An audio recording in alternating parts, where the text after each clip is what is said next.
first question I'm going to ask you. Can you tell us more about your background and experiences and where, from your, if you don't mind, from after you graduating from school until today?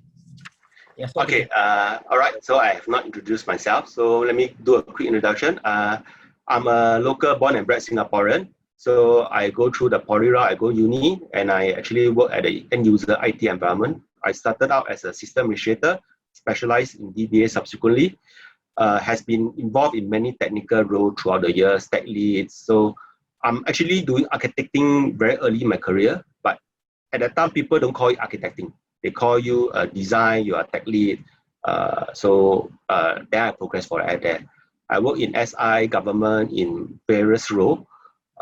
EA transformation, I took up this role in Singapore Pools last year to do it.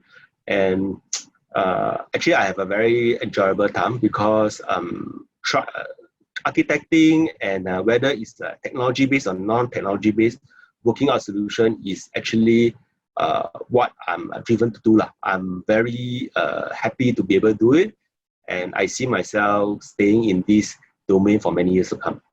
Yeah.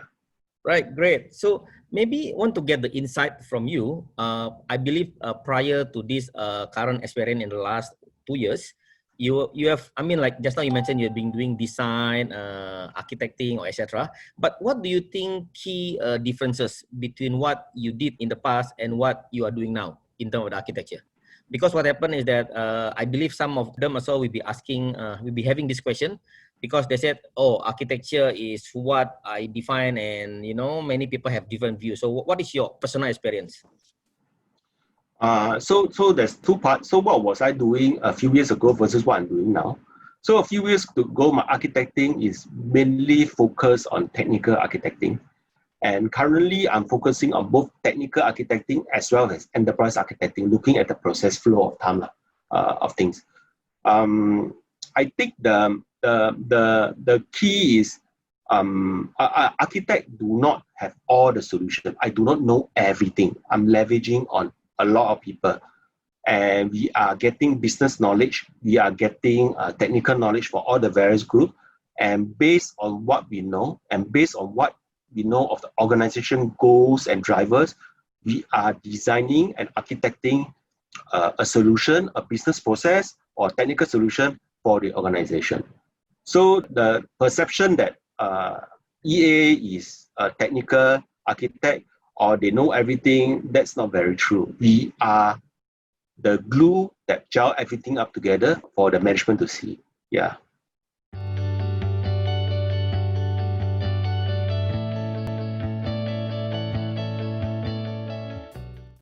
Right. So next one, we want to find out also about your challenges, right? So even though you enjoy your work, definitely challenges exist. So perhaps you could tell us 3 key challenges that you are facing and how do you address that? I think 3 key challenges. Okay, let me try to put. I think one of the main challenge is silo solutioning lah. So in IT especially, there's a lot of specialization, and everybody did their architecting in silo. So they are not receptive to look at the thing at the whole. So the solution architect or the EA need to come in to make sure that the whole thing gel together. And I think it's need to let them know how their domain expertise contribute to the whole solution. So that is one of the key challenge. Another challenge that I see is that different domain architects or different technical architects, they don't talk to each other. They are very specialized, very competent in their domain, but because they're so specialized, they fail to see the different aspect of architecting. So as such, you also come up with solution that is sub on par or have a lot of duplication. So that is also something that I see that is happening out there. Thirdly, one of the things I see that is actually very apparently even now is that people do not know what is EA. Even today, my wife, when I chat with her, her thought of EA is a technical architect on the enterprise level. So to me, that is the wrong conception because EA don't look at technical, and it's actually, if you look at all the definition, it's not a technical role. It is process, people, and technology merge together, and we are looking at organization-wide and not in any technical domain. So I think that portion, always when I reach out to people, I need to inculcate what is EA and what we are doing and how I can help them. So before we can go on the journey together. Yeah.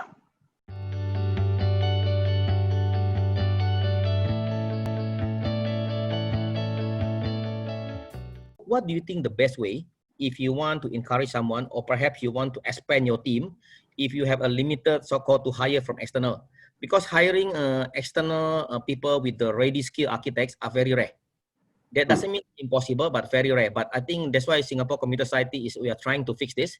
We are trying to make so-called churn out as many professionals who are ready with the EA competency. So now, if while we are waiting for that one to get churned out by the society, what is the best way, your advice, for someone who want to switch for the non-EA career to become the EA career? So there could be a business architect, information architect, or data architect, application architect, technology architect. What do you think your advice? Because many people are struggling. They want to apply the job and they are not so sure about the job. Also, what do you think, what should they do? Okay. Personally, I'm a strong believer of education.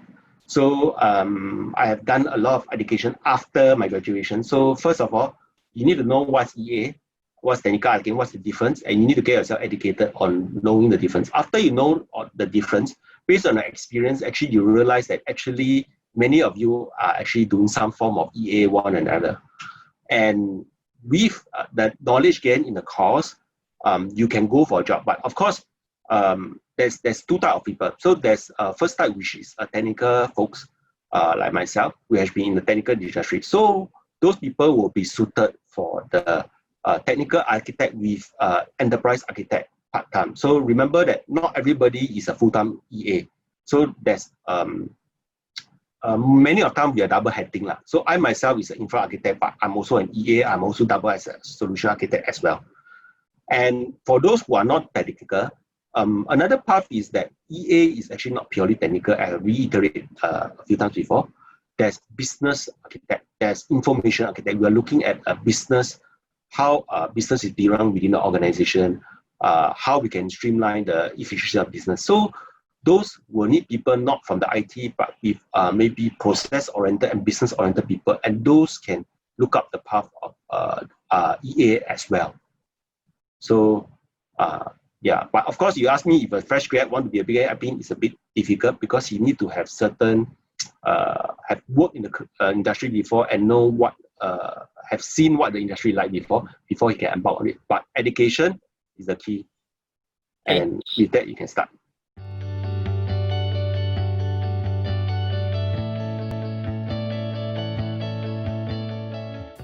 What do you think EA, according to, I mean, let's just so-called confirming what Gartner says, that enterprise architecture is the gateway for successful digital transformation. What is your view on that? Yeah, actually, I resonate with what Gartner is saying. Maybe let me elaborate better. So what is EA? What is EA transformation? Digital EA transformation is not doing some fanciful design or whatever. Ultimately, you see the definition, we are trying to create value for the business. What does the business want? We're creating value, we are doing alignment. So in order to do that, then you need EA to come in to be able to remap. So it's okay. One example I can give you about EA transformation. If you look at today current COVID situation, the pandemic situation, I heard a few weeks ago that Zara is moving out of retail. They are doing a pure online shop. So what are they doing? They're doing digital EA transformation. They are transforming from a retail shop base to zero retail shop, and they are expanding on the internet front to become an online store. So from that, they definitely did business technology transformation internally before they did this. So to stay relevant, everybody, I feel that need to do EA transformation, especially the situation now. We need to transform to be able to create value for the organization.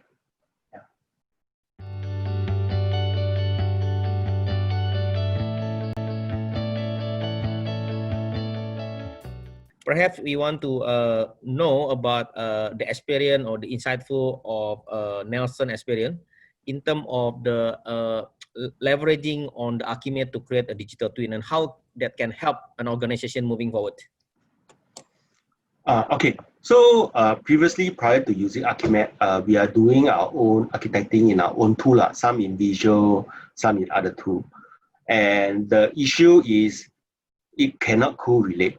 And as soon as it leave our laptop, after a while it becomes obsolete. So what Archimedes bring to the picture is it bring a common modeling language so that the business architect, maybe in my business department, my organization, the technology architects, the application architect, everybody use the same tool in a central repository, talk the same language, and we join the dots together.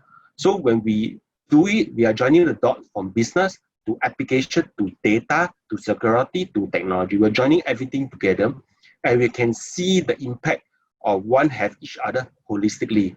So that's the very key value that Archimedes bring to the table. A lot of time in my previous, we need to talk to the architect before we understand, because even if you give me maybe what they have modeled, I may not be in a position to understand what they're saying. But once we have a common language and it's all linked together, I don't even need to involve that much. I know their impact and I know how best to model my technology architecture so to suit and be aligned with everybody. Yeah. Let's look into the Q&A from the audience.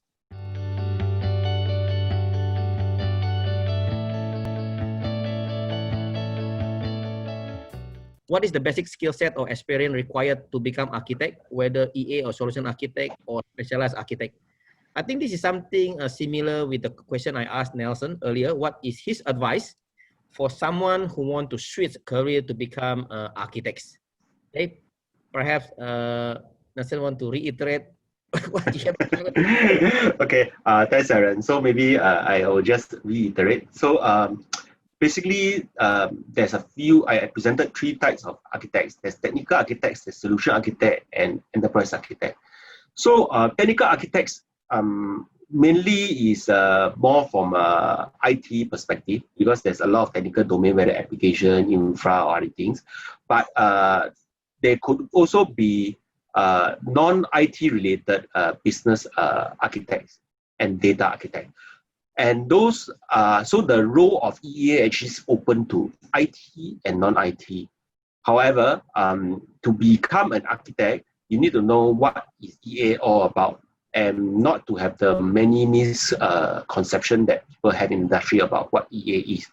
So I'm just like I reiterate, I'm a strong believer of education.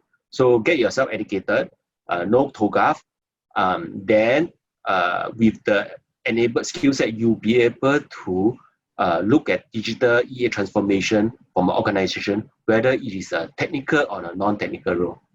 So the next question is, do you have to be EA certified like TOGAF or others in order to secure an architecting role?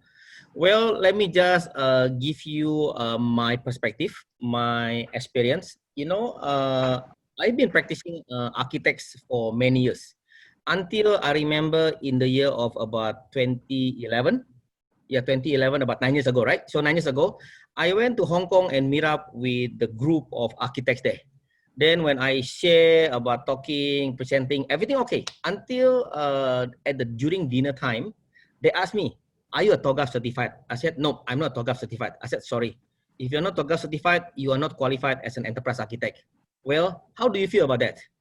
That is the real statement being made. When I heard that, my heart pained, right? So immediately I went back to the hotel room and I immediately asked my team, what does it take to become a TOGAF certified? Okay, we also want to offer a TOGAF training. That's what in my heart. So after that, of course, immediately my team look at it and then applying to the open group to become a so-called TOGAF accredited trainer.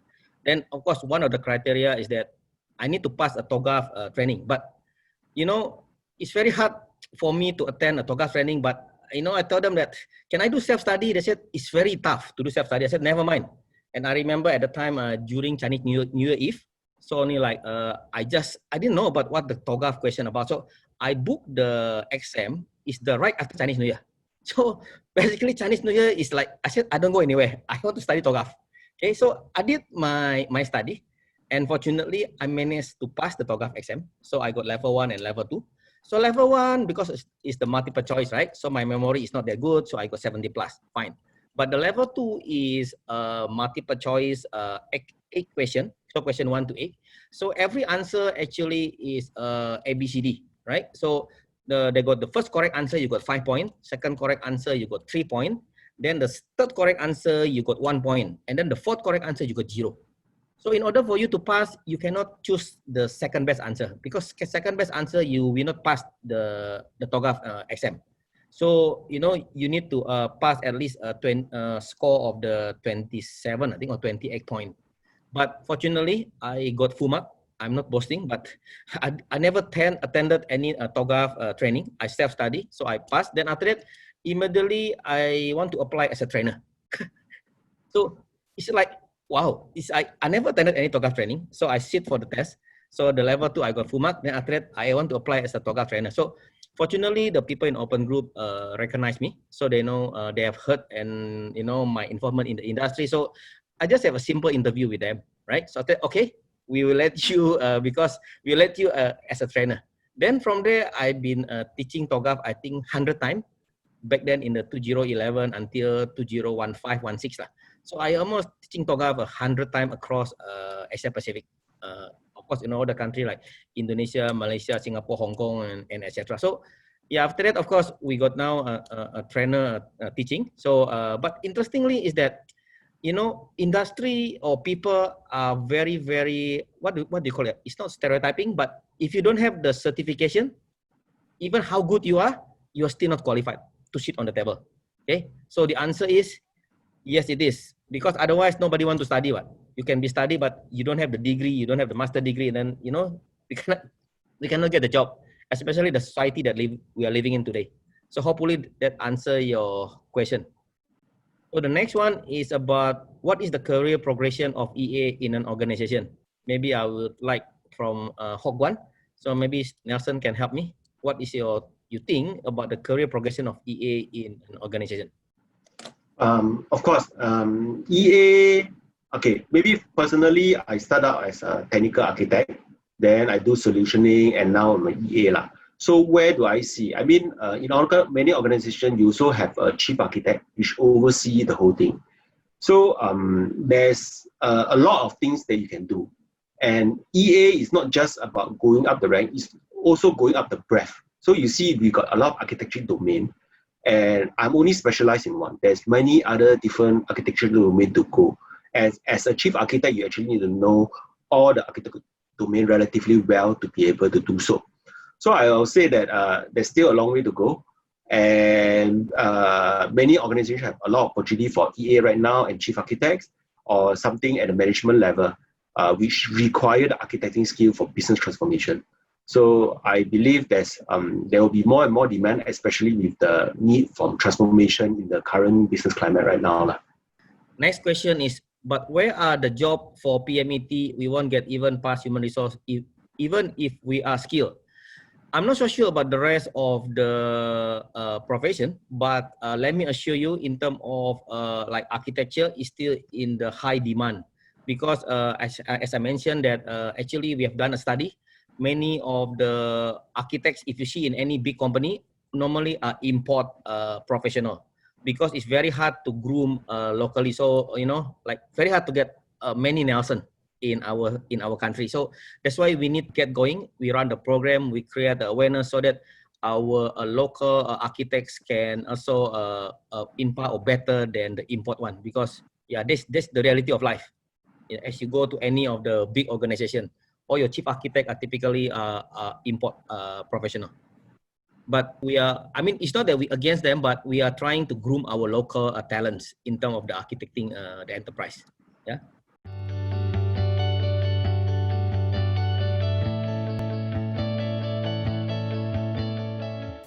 The new normal has always been a hot terminology used now. New norm, so this in short. In contrast, digital transformation has always been a topic in the recent years. How do you see digital EA transformation evolving from the old norm to a new norm? Well, Nelson, you have any comment on that? Oh no. So I think there's a new norm come from because of the recent experience we have with COVID. So what is the new norm? The new norm, well, if you look at this, is architecting outside out. So a lot of things has changed, and we need to transform in order to do it. So I give you an example of Zara. So bearing what Aaron said, actually you need more EA now more than ever because your business needs to transform to survive. And I think we are defining the new norm right now as we speak. Working from home is a new norm. Video conferencing, webinar is a new norm. So this will slowly progress, and we will come to a new norm maybe in a few months' time when these things stabilize. Yeah, that's my personal take. I think the other thing to add, I think has also been described with the Nelson, that if you go to any company, if they say that they have already EA, they will tell you that, oh, my EA has been completed 2 years ago. If you ask them, show me, they will show you a stack of documentation. I mean, it's nothing wrong with the documentation or Excel a spreadsheet. And I also come to know a company that are maintaining all the entity relationship or the enterprise using Excel spreadsheet. They told me the loading may take 3 to 10 minutes, depending on which file you open, because they're maintaining all the relationship about interdependency, intradependency.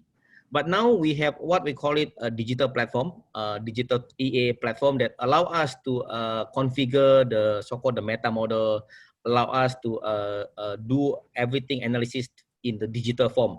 So like the documentation is just for the sake of the signing. Even now the signing also can be done electronically. So this could be one of the old norm to the new norm, because you know in the old norm that if you don't see a document as thick as a few hundred pages, you don't feel good. Seems like you haven't done any work. Of course, the joke is that so-called the document will be used to stop the door as the door open, you know, to block the door from closing, etc. And after some time, you don't like the document, you call a karanguni, then you sell it for 50 cents per kilo. Actually worth few millions, right?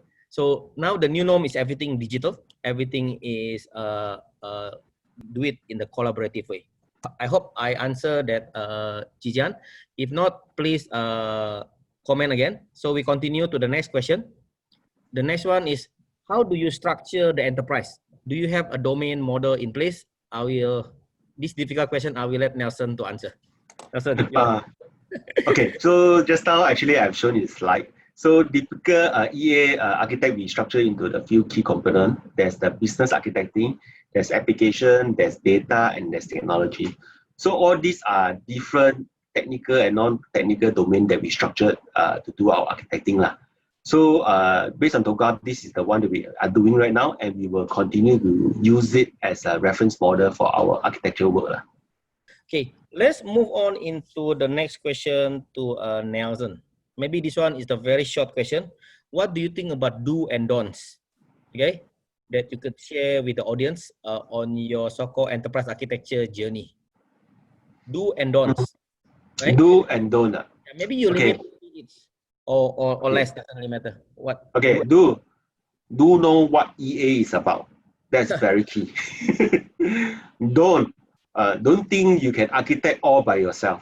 You need to architect based on a large variety of information from all your different architects to have a holistic architecture for your organization. Yeah. Okay, next question. How do you prioritize the application, infrastructure, and security requirement in designing the EA? Basically, how do you incorporate all the, you know, the various application connectivity, complexity with the infrastructure, and how you fulfill the security requirement? Over to you, Nelson. Okay, so for us, I'm a technology architect, so I'm infra guy. So actually for what we do in Archimedes, there's a lot of viewpoints, and there's quite a few viewpoints for infra, which is called the technology architecture. So in the map, we actually show all the correlation of the design of your security, your firewall, your encryption algorithm, all this in a single view within the technology architecture. So within the technology architecture, you don't have just a typical infra time, you have the security component as well. And you also can have your data center location, everything within inside. And this component is called a TA, which can be mapped to your application architecture, AA. And then you can see how all this correlate. So this is that powerful feature which we talk about lah. So within your TA, you have your TA component. You can put your security component there. There will be some security components which is in the AA itself, the application architecture. You also put your security components there, and you join them up together to give you a good holistic view on what is the security posture of your organization. Okay, next one. Nelson, how do you see agile architecture being applied in the areas of EA? From Martin. Agile architecture. So typically, if you look at what I show in the TOGAF framework, A to H, so basically we are not defining what kind of structure, whether agile or SDLC, that you should use to run your architecture, but it's more of a check and balance. You need to ensure that you design something upfront before you start work on it. You need to ensure that nobody can just start work on a design without a proper design or proper approval. So it's not that how do I do it? All framework can be adopted to use EA TOGAF. Is when you look at your organization framework, how best to fit the TOGAF framework to yours so that you can ensure the check and balance is there, even though you're running agile and you're moving your project at breakneck speed. So this is on if you need help, you can engage an EA consultant firm to show that they can help leverage and see what you have, what you don't have, and how to best fit the EA into your agile framework. Is TOGAF 5 useful? Doesn't seem to be promoted for many subsidized. Oh, no, it's not true. Actually, TOGAF 5 is not TOGAF 5. Is TOGAF now is 9.2. Yes, 9.2. Okay. So TOGAF 9.2 is a very powerful framework. Basically, it's putting you into the right mindset. So basically, on how you can use that in any situation, if someone challenges you or the team are doing their own way, you can say, guys, let's come back. Let's see what TOGAF phase A about vision are describing. So basically putting us into the right track. That is the usefulness of the TOGAF. You need to comprehend, because what happened is the prescriptive guidance. And I think talking about the subsidies is, we mentioned later, is TOGAF also qualified for up to 90%. If you are Singaporean, above 40. If you are PR, permanent resident, you are entitled for 70, I think. Yes, 70%. Yeah, 70% a grant. So there's a funding available. Yeah, so I hope that I have answered the question number one. Unless Nelson want to add about the usefulness of the TOGAF. No, to me, TOGAF is the foundation to EA lah. So everybody should try as much to learn from it, and that is your gateway to being an EA. Yeah. Based on our experience, can you share with us how TOGAF ADM can complement or collaborate with project implementation framework? I mean, you're talking about the PMO, how the project being executed with the TOGAF guidance. So there's something quite fresh. So how do I do it in the PMO framework? So even before we do this EA transformation, there's already an existing PMO framework in place in the organization, and they have their own check and balance. And when we went inside, when we do the transformation, we are actually we look at the framework and we see where EA can come in, where it can value add. So I give you certain other things. We have more check and balance. We have architecture governance forum, so that we have can make sure that look at architecture side of things. We have design committee, we have data committee to look at the data architect and the detailed design.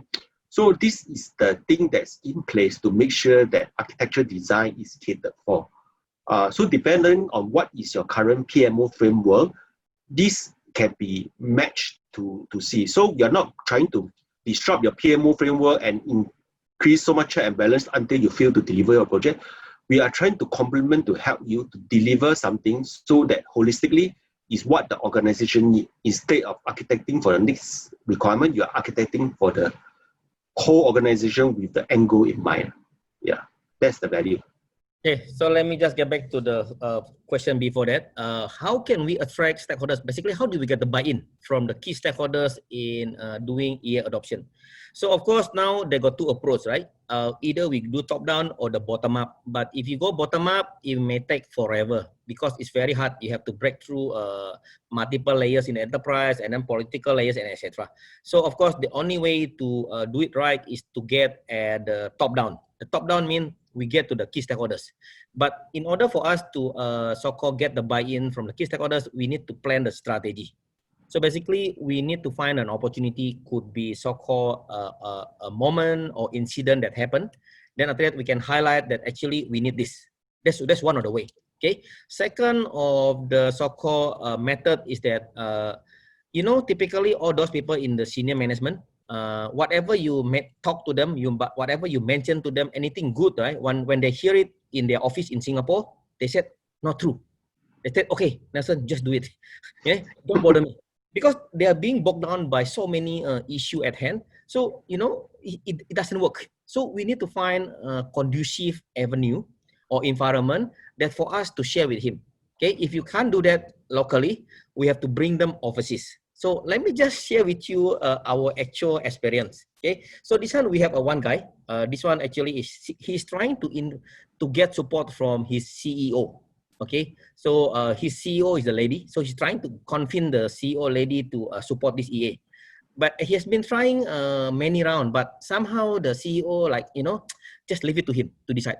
Then after that, of course, hopefully the COVID-19 pass through. We also conduct the similar event like this, but we don't do it webinar, we don't do it in Singapore, but we do it in exotic places. Like we bring the C-level to Hong Kong, to Bali, to Japan, to Tokyo, to Osaka, that type of place. Okay, so normally during that time, during the CEO mind or the key stakeholder mind in that time, normally they are more peaceful and they can absorb maybe 200%. Okay, until got one of the incident that this is the true story, that actually the CEO asked him, why didn't we do this? Why only now you brought us this? And I thought the guy told her, boss, I've been telling you for 6 months, but you didn't understand this, and you said you leave it to me. I need your support. So this is the life lah. My joke in the past is that like your husband and wife, okay, your wife has been telling the husband about this, and the husband said, okay lah, I know dear, and then shut up. Okay, suddenly the husband meet the old friend, offer a drink, and then the old friend telling him the same thing like what the wife told him, and then he followed, and then he went back home, he told the wife, and the wife definitely pissed off, right? This is the joke, by the way, but it's the reality of life. Human sometimes like, yeah, I know you, so it's like they don't have the open mind. So yeah, various ways. So we have to find the avenue, like that's why they got the CIO breakfast.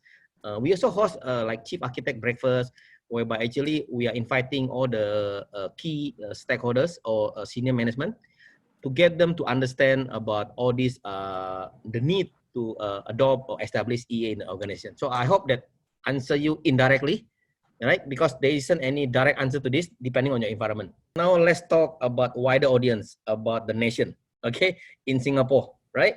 So based on your so-called your experience or what you see, what do you think we can do more in terms of so-called driving EA adoption?